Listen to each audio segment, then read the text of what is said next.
드라마 매일 성경 34회 민수기 13장에서 16장 불신앙과 반역의 대가. 제13장. 하나님의 약속 앞에서의 인간의 불신앙. 뜨거운 태양이 파란 하늘에서 빛나는 파란 광야의 오후, 모세는 12명의 정탐꾼들을 선발했다. 각 지파에서 한 명씩, 모두 족장의 자격을 갖춘 이들이었다. 여호수아와 갈렙도 그들 중에 있었다. 모세는 그들을 부르며 말했다. 가나안 땅으로 올라가 그 땅을 살펴보라. 우리 조상들에게 약속하신 땅이 어떠한지 보고 오라. 정탐꾼들은 네게브를 거쳐 산지로 올라갔다. 그들의 발걸음은 조심스러웠지만 눈빛은 호기심으로 가득했다. 포도가 익어가는 계절이었다. 에스골 골짜기에 이르렀을 때 그들은 놀라운 광경을 목격했다. 포도송이 하나가 너무 커서 두 사람이 장대로 꿰어 메고 가야 했다. 석류와 무화과도 풍성했다. 40일의 정탐 기간 동안 그들은 가나안 땅 구석구석을 살폈다. 그러나 그 땅에 사는 거민들의 모습을 보며 10명의 정탐꾼들의 마음속에는 두려움이 자라나기 시작했다. 견고한 성읍들과 아낙 자손들의 장대한 체구는 그들의 믿음을 시험했다. 마침내 돌아온 정탐꾼들은 회중 앞에서 보고를 시작했다. 그 땅은 정말 젖과 꿀이 흐르는 땅입니다. 그들은 가져온 과일들을 보여주며 말했다. 그러나 곧 그들의 어조가 바뀌었다. 그러나 10명의 정탐꾼들이 입을 열었다. 그 땅의 거민은 강하고 성읍들은 견고하며 심이 큽니다. 거기서 우리는 거인들을 보았습니다. 아낙 자손들 말입니다. 우리는 그들과 비교하면 메뚜기 같았습니다. 이때 갈렙이 앞으로 나섰다. 우리가 올라가서 그 땅을 취하자. 우리가 능히 이길 수 있다. 여호수아도 동의했다. 그러나 다른 정탐꾼들은 계속해서 아평을 퍼뜨렸다. 백성들 사이에서 불안과 두려움이 번져갔다. 하나님의 약속보다 눈에 보이는 현실이 더 크게 보였다. 가나안 땅은 그들에게 약속의 땅이 아닌 두려움의 땅이 되어갔다. 그날 저녁, 캠프는 한숨과 탄식으로 가득했다. 텐트 안에서는 작은 속삭임들이 오갔다. 우리가 어떻게 그 땅을 차지할 수 있단 말인가? 하나님께서 우리를 버리신 걸까? 불신앙의 씨앗이 뿌려지고 있었다. 모세는 자신의 텐트에서 이 모든 상황을 지켜보며 깊은 한숨을 내쉬었다. 그는 하나님께서 이스라엘 백성을 위해 행하신 모든 기적들을 떠올렸다. 홍해를 가르신 일, 만나를 내려주신 일, 반석에서 물을 내신 일. 그러나 백성들의 마음속에는 이미 두려움이 자리 잡고 있었다. 여호수아와 갈렙은 밤늦도록 사람들을 설득하려 했다. 하나님께서 우리와 함께 계십니다.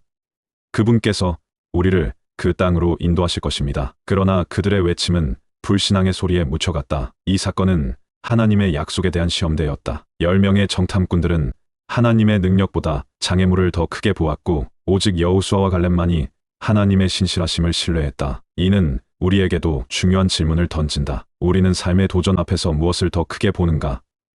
하나님의 약속인가? 아니면 눈앞의 장애물인가?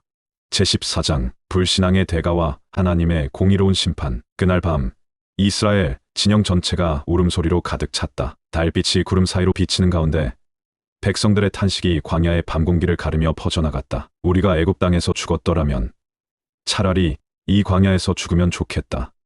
그들의 원망은 점점 더 커져갔다. 아침이 되자 사람들은 모이기 시작했다. 그들의 눈에는 분노와 두려움이 섞여 있었다. 다른 지도자를 세워 애굽으로 돌아가자. 이 말은 번개처럼 군중들 사이에 퍼져나갔다. 모세와 아론은 이 말을 듣고 얼굴을 땅에 대고 엎드렸다. 여호수아와 갈렙은 절망 속에서 자신들의 옷을 찢었다. 그 땅은 심히 아름다운 땅입니다.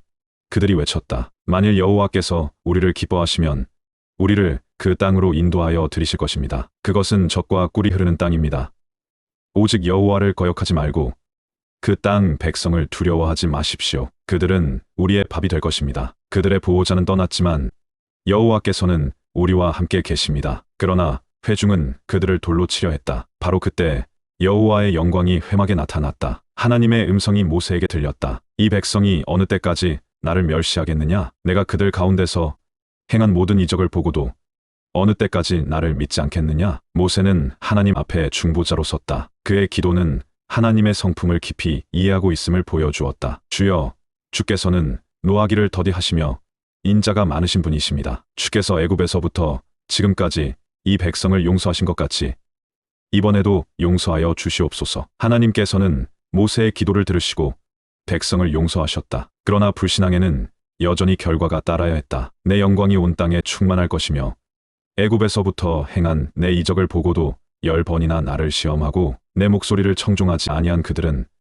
내가 그들의 조상에게 맹세한 땅을 보지 못할 것이다. 오직 내 종 갈렙은 다른 심령으로 나를 온전히 따랐은즉 그가 갔던 땅으로 그를 인도하여 드리리니 그의 자손이 그 땅을 차지하리라. 이 선고는 무겁게 백성들의 어깨를 내리눌렀다. 20세 이상의 모든 사람들은 광야에서 죽게 될 것이며 오직 여호수아와 갈렙만이 약속의 땅에 들어갈 수 있었다. 그들의 자녀들은 40년 동안 광야에서 방황하며 부모들의 죄를 짊어져야 했다. 다음 날 아침 몇몇 사람들이 뉘우치는 마음으로 산꼭대기로 올라가려 했다. 우리가 여호와께서 약속하신 곳으로 올라가겠습니다. 우리가 죄를 지었습니다. 그러나 모세는 그들을 말렸다. 여호와의 명령을 거역하지 마십시오. 그것이 형통하지 못할 것입니다. 그들은 듣지 않았고 결국 아말렉 사람들과 가나안 사람들에게 패배했다. 이는 하나님의 때와 방법을 벗어난 인간의 노력이 얼마나 헛된 것인지를 보여주는 사건이었다. 이 장의 사건들은 불신앙의 심각성과 그 결과를 보여준다. 동시에 하나님의 공의로운 심판과 자비로운 용서가 어떻게 조화를 이루는지도 보여준다. 하나님은 불순종을 용납하지 않으시지만 진정한 회개는 항상 받아들이신다. 제15장 하나님의 변함없는 신실하심과 은혜의 언약. 심판의 선고 후 백성들의 마음은 무거웠다. 그러나 하나님께서는 이스라엘을 완전히 버리지 않으셨음을 보여주시려는 듯 새로운 율법과 규례들을 주셨다. 모세는 하나님께서 주신 말씀을 백성들에게 전하기 시작했다. 너희가 내가 주는 땅에 들어가 거주할 때. 이 말은 마치 등불처럼 어두운 현실 속에서 희망을 비추었다. 비록 현 세대는 약속의 땅에 들어가지 못하지만 그들의 자녀들은 반드시 그곳에 들어갈 것이라는 약속이었다. 제사장들은 주의 깊게 새로운 규례들을 기록했다. 번제와 서원제, 화목제에 대한 자세한 지침들이 주어졌다. 곡식 제물과 전제에 대한 규정도 포함되었다. 각각의 제사는 하나님과의 관계를 회복하고 깊게 하는 의미를 담고 있었다. 너희뿐만 아니라 너희 중에 거류하는 타국인도 동일한 규례를 따라야 한다. 이 말씀은 하나님의 은혜가 이스라엘에만 국한되지 않음을 보여주었다. 누구든지 하나님을 경외하고 그의 규례를 지키는 자는 언약 백성의 일원이 될 수 있었다. 특히 첫 열매에 대한 규례는 깊은 의미를 담고 있었다. 너희가 그 땅에 들어가 내가 주는 양식을 먹을 때에는 첫 열매를 거제로 여호와께 드려야 한다. 이는 모든 것이 하나님께로부터 왔음을 인정하는 행위였다. 반죽을 할 때도 첫 덩이를 거제로 드리라는 명령이 있었다. 매일의 일상적인 활동 속에서도 하나님을 기억하고 인정하라는 의미였다. 이렇게 소소한 일상까지도 예배의 대상이 될 수 있음을 가르쳤다. 실수로 짓는 죄에 대한 속죄 규례도 주어졌다. 온 회중이 부지 중에 죄를 지었을 때, 한 사람이 부지 중에 죄를 지었을 때 각각의 경우에 대한 속죄 방법이 상세히 설명되었다. 이는 하나님의 자비로우심을 보여주는 것이었다. 그러나 고의로 짓는 죄에 대해서는 엄중한 경고가 있었다. 그러나 어떤 사람이 짐짓 무엇을 행하면 그는 여호와를 비방하는 자니 그의 백성 중에서 끊어질 것이다. 안식일에 나무를 한 사람의 이야기는 이 원칙의 신뢰가 되었다. 한 사람이 안식일에 나무를 하다가 발견되었다. 그는 구금되었고 하나님의 판결을 기다렸다. 하나님의 판결은 엄중했다. 그는 진영 밖에서 돌로 쳐 죽임을 당해야 했다. 이는 고의적인 불순종의 심각성을 보여주는 사건이었다. 마지막으로 옷단 귀에 청색끈을 달라는 명령이 주어졌다. 이것을 보고 여호와의 모든 계명을 기억하여 행하고 너희의 마음과 눈의 욕심을 따라 음행하지 말라. 이는 일상적인 삶 속에서 하나님의 계명을 기억하게 하는 시각적 도구였다. 제16장 하나님이 세우신 권위에 대한 도전과 그 결과. 레위 자손 고라는 르우벤 자손 다단과 아비람, 온과 함께 모세를 대적할 음모를 꾸몄다. 이들과 함께 이스라엘 자손 중 회중의 대표 250명도 가담했다. 그들은 모세와 아론 앞에 모여 도전장을 내밀었다. 당신들이 분수에 지나치다.